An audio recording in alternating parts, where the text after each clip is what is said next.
movement and we are law-abiding citizens, and hakuna mali tumesema like we are a militia. We are not a militia. Cop Shakur is out. Jackson Kihara, the former prison warden turned activist, has resigned from the Fighting Brutality and Impunity movement barely a month after joining it. His sudden exit has raised eyebrows, not because of what FBI stood for, but because of what his departure may mean for a movement that positioned itself as the frontline defense against police abuse and impunity in Kenya. Going to a shooting range is legal and anyone can go there. We are a movement that is being led by Mr. President here. Yeye ndiye atapeperusha bendera yetu 2027. We haven't mentioned anywhere that we want to take the government unlawfully. We want to take the government the democratic way. And we are going to mobilize vijana wote, wazee wote, so that we take this man called Ruto home. If Ruto wants to serve his second term, the only place that serves second term yake ni Kamiti. There's a school there called Kamiti Primary. Hapo tu ndio tunaweza mwachilia. In a statement released on Tuesday, August 26th, Kihara explained his decision in simple but weighty words. Quote, "After much reflection, I have decided to step away from the Fighting Brutality and Impunity movement. Leaving the FBI movement is not a rejection of its mission, but a choice of a few direction aligned with my principles." He made it clear this was not about FBI's shortcomings. Instead, it was about his personal aspirations. He confirmed that he had already communicated the decision to Patrick Osoi, the group's founder, and to Police Constable Hiram Kimathi, one of its most visible members. Joining this movement, we have already laid a link in my social media account. That is Patrick Osoi.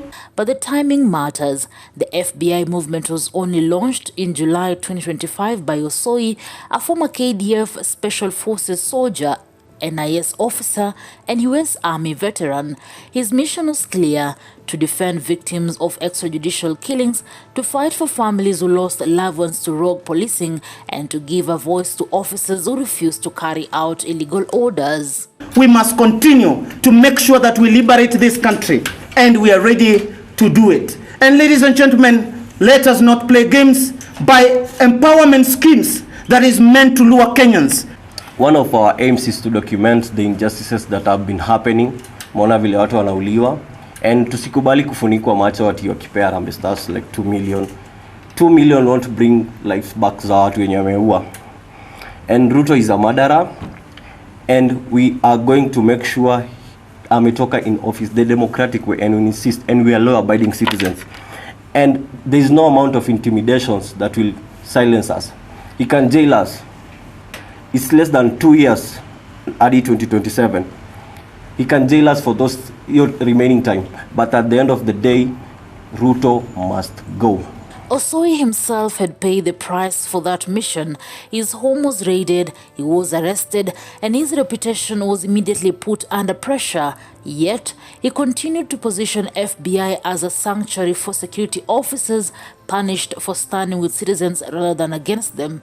It was within this spirit that Osoi brought in Cop Shakur. For many Kenyans, Shakur was already a symbol of defiance. He rose to prominence during the June 2024 anti-finance bill protest, where he joined demonstrators in the streets.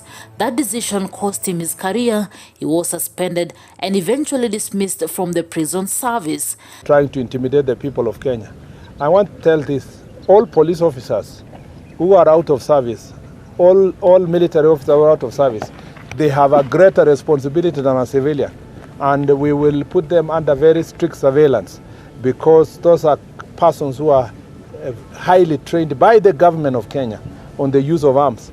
And once they start threatening the public and threatening government, we consider that subversive activities. The third member in the activist triad was Police Constable Hiram Kimathi. He had rejected a shoot order from his superiors, refused to comply with the transfer meant to sideline him, and went public with his defiance. You should never, ever take commands that are unlawful. The system responded by exiling him to Todonyang police station near the Kenya-Ethiopia border. Together, Osoi, Shakur and Kimathi represented the kind of insider activism rarely seen in Kenya, security officers breaking ranks with the state to side with citizens. But now, one piece of that puzzle has fallen away. Let me be very clear. Those officers who are doing politics in office or exiting office to go and carry out criminal activities must be dealt with firmly. So why did Cop Shakur quit? His own words frame it as personal, a choice to align with new principles, but some will inevitably read deeper. Was it state pressure? Was it fear of further arrest? Or was it genuine decision to pursue a solo path in activism separate from FBI's militarized roots? Identify yourself. They want to arrest me. I'm here in Kihara law court. Nimekuja kotini to stand with my friend. The only thing I'm having here is a Kenyan flag. They can't yourself. Identify yourself. Nimeona. What am I being arrested for? What am I being arrested for? When they get to the office. Okay, let me try. Okay. Whatever the reason, the move changes the weight of the movement. For Osoi, the loss of a high-profile activist weakens FBI's immediate visibility. For Kimathi, it leaves him with fewer allies in a hostile environment. And for Kenyans, it forces a new question. Can FBI survive as a movement with such a fragile start under constant state surveillance and with its leadership exposed? Who are the criminals? That is the question we ask as the FBI. The criminals are you, sitting in the offices, sabotaging the country in this manner. To the enemies of the people, we will name and hold them accountable. The individuals giving unlawful orders to our police officers and uniformed people, stealing resources and abusing power in office. If justice won't prosecute you now, then just know time is coming and you'll face the rule of the law. Cop Shakur may be out, but the fight against police brutality and impunity in Kenya is far from over. Osoi and Kimathi remain in the trenches. The question is whether their movement will endure without Shakur, or whether this resignation marks the first sign of cracks in what was meant to be a united front.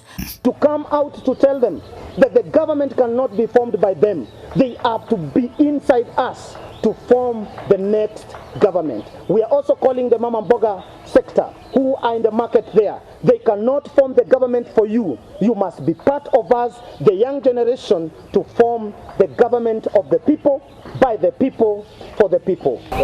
What do you think? Did Cop Shakur live on his own terms, or was he pushed out by forces bigger than himself? Newsroom, Maisha TV, Reader, Kiring Chebet.